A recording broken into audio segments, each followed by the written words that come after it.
नमस्कार, माझं नाव अंजली अमित कुमार वाडेकर आहे। मी सध्या 3rd इयर CSE मध्ये शिकत आहे आणि आज मी सादर करणार आहे सायलेंट सॅक्रिफाइस। तर सुरुवात करू। आहे अंजली कॅरेक्टर। आता मी सध्या शाळेत शिकत आहे।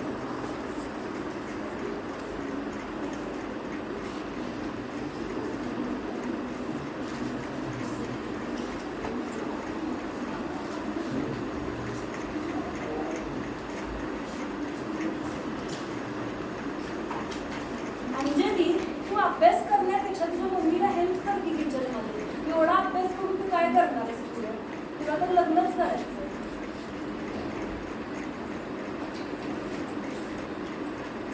नाही, मला मोठं व्हायचंय, मला सक्सेसफुल एंटरप्रेन्योर बनायचंय। मला घरात बसून कामं करायला आवडत नाही आणि मी अभ्यास करणार। आजकालच्या मुली बघा, काय नुसतं शिक्षण, नुसतं करिअर, बाकी काही नाही। परिवाराची तर काहीच पाहिजे नाही, नुसतं स्वतःचा विचार करा।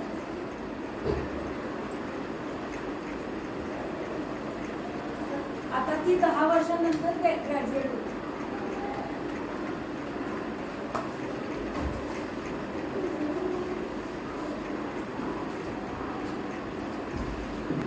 Hello everyone, thank you for presenting this graduation ceremony award to me. I have been an immense part of this college and I am proud to belong to this college.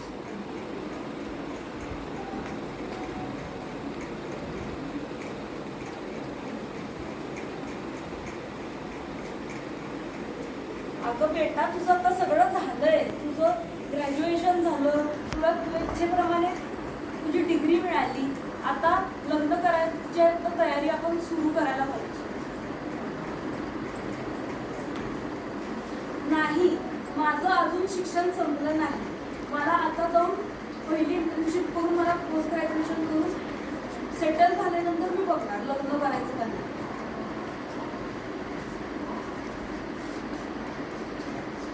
अगं, तुझं 30-35च्या पुढं लग्न केलंस तर कोण पुन्हा तुला बघायला येणार?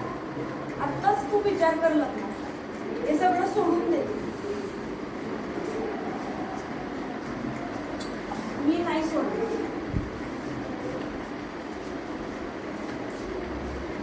आता तिचं एक सक्सेसफुल करिअर झालेलं असतं।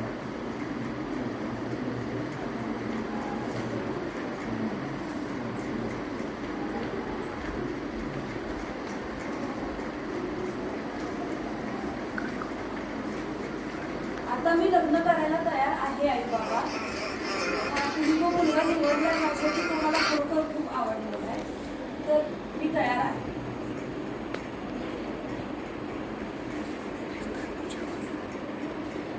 बरं झालं, शेवटी तू लग्नाला होकार दिलास। आता तर आपण करू शकतो। आता लग्न होतं आणि बाळ होतं।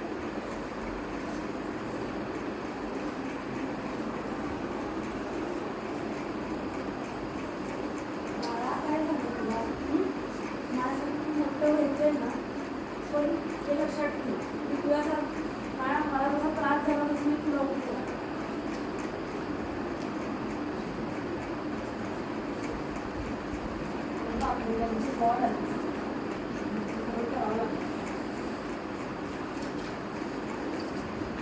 किती त्रास होतो।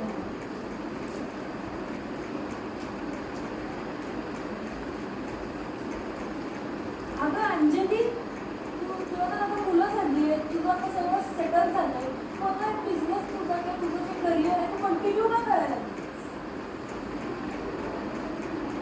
कारण मला हे करायची इच्छा आहे। मला स्वतःला मोठं करायचं आणि मी माझी मुलं आणि माझं करिअर दोन्ही मी एकत्र सांभाळू शकते। नाही सांभाळू शकत, तुला तुझ्या मुलांचीच काळजी घ्यावी लागणार पूर्णपणे, नाहीतर तुझ्या करिअरची काळजी घ्यावी लागणार। नाहीतर तू काय कर, तू थोडेसेच दिवस जात जा तुझ्या ऑफिसमध्ये आणि बाकीचे तू तुझ्या मुलांकडे सांभाळ, नाहीतर तू वर्क फ्रॉम होम। चालेल, जशी तुमची मर्जी तशी मी करेन, कारण माझ्या मुलांची गरज सगळ्यात पूर्ण।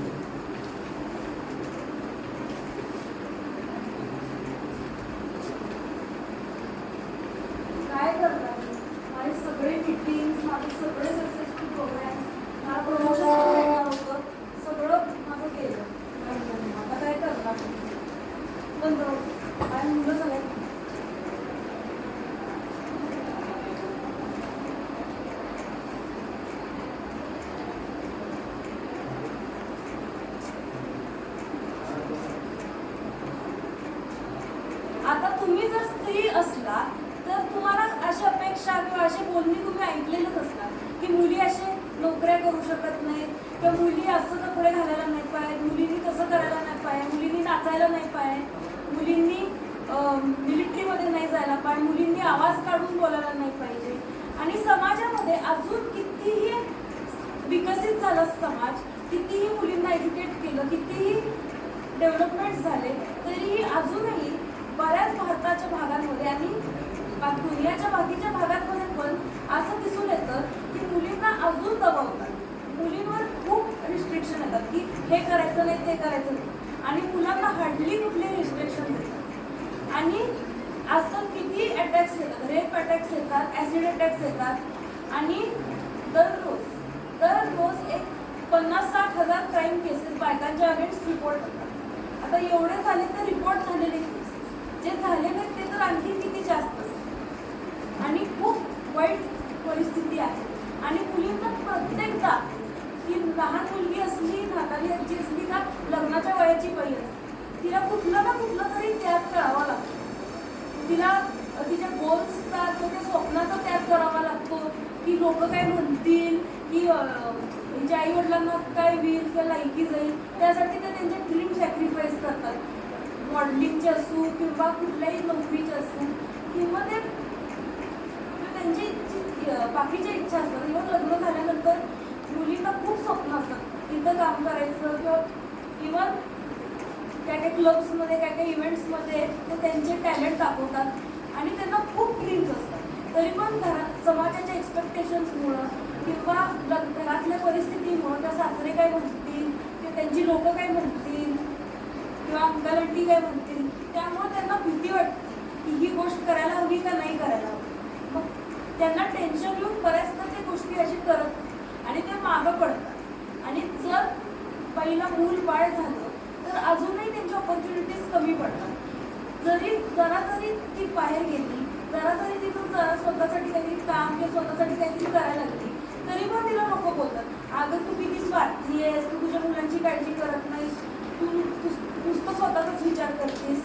आणि मग मुलींना दर छोट्या मोठ्या गोष्टींना काही ना काहीतरी त्यांना त्याग करावा लागतो. कॉलेजमध्ये त्यांना आई वडील त्यांना सांगतात असं करायचं नाही, तसं करायचं नाही. आता काही काही एक्सपेक्टेशन्स गरजेचे असतात, पण खूप ठिकाणी त्यांना उगीच त्यांना रिस्ट्रिक्शन्स आणि उगीच त्यांना टॉक्सिक कल्चरमध्ये त्यांना हे केलं असतं, एम्बेड केलेलं असतं. त्यामुळे त्यांना खूप गोष्टी करता येतात. एकट्या बाहेर जायला त्याला भीती वाटते, तर त्यांना इव्हेंट्समध्ये नाचायला किंवा इव्हन त्यांना कुठं मोठं प्रोजेक्ट करायला येते, त्यांना थोडी भीती वाटत असते. म्हणून आणि तिचं जर विचार किंवा तिचं काहीही वेगळं असलं तर लगेच तिला साईडलाईन करतात आणि तिला कॅन्सल करतात. म्हणतात की तू आमच्यासारखी बाई नाही आहेस, तर तू एक चांगल्या कॅरेक्टरची बाई नाही आहेस, तू विचित्र कॅरेक्टरची बाई आहेस. आणि बायकांना रोज काहीतरी कसं ना कसं तरी स्ट्रेस होऊन किंवा कसं कसं तरी कामं करून त्यांना काही ना काहीतरी त्याग करावं लागतं. पण माणसांना तसं होत. तर आम्ही महिलांकडून एकच प्रश्न आहे की तुम्ही आमच्यावर जेवढे अपेक्षा ठेवता तेवढाच आमचा तुम्ही सन्मान करा. कारण आम्ही जास्त कामं करतो माणसांपेक्षा. आजकाल मुली बाहेर कामं करतात, पण ते त्यांची घरातली कामं सोडत, आम्हाला दोन्ही कामं करावी लागतात. मग आम्ही डबल कामं करतो माणसांपेक्षा, तर आम्हाला सन्मान तेवढा द्या, थोडा तरी द्या. आम्हाला ॲटलिस्ट वाईट बोलू नका, हे आमची एक्सपेक्टेशन.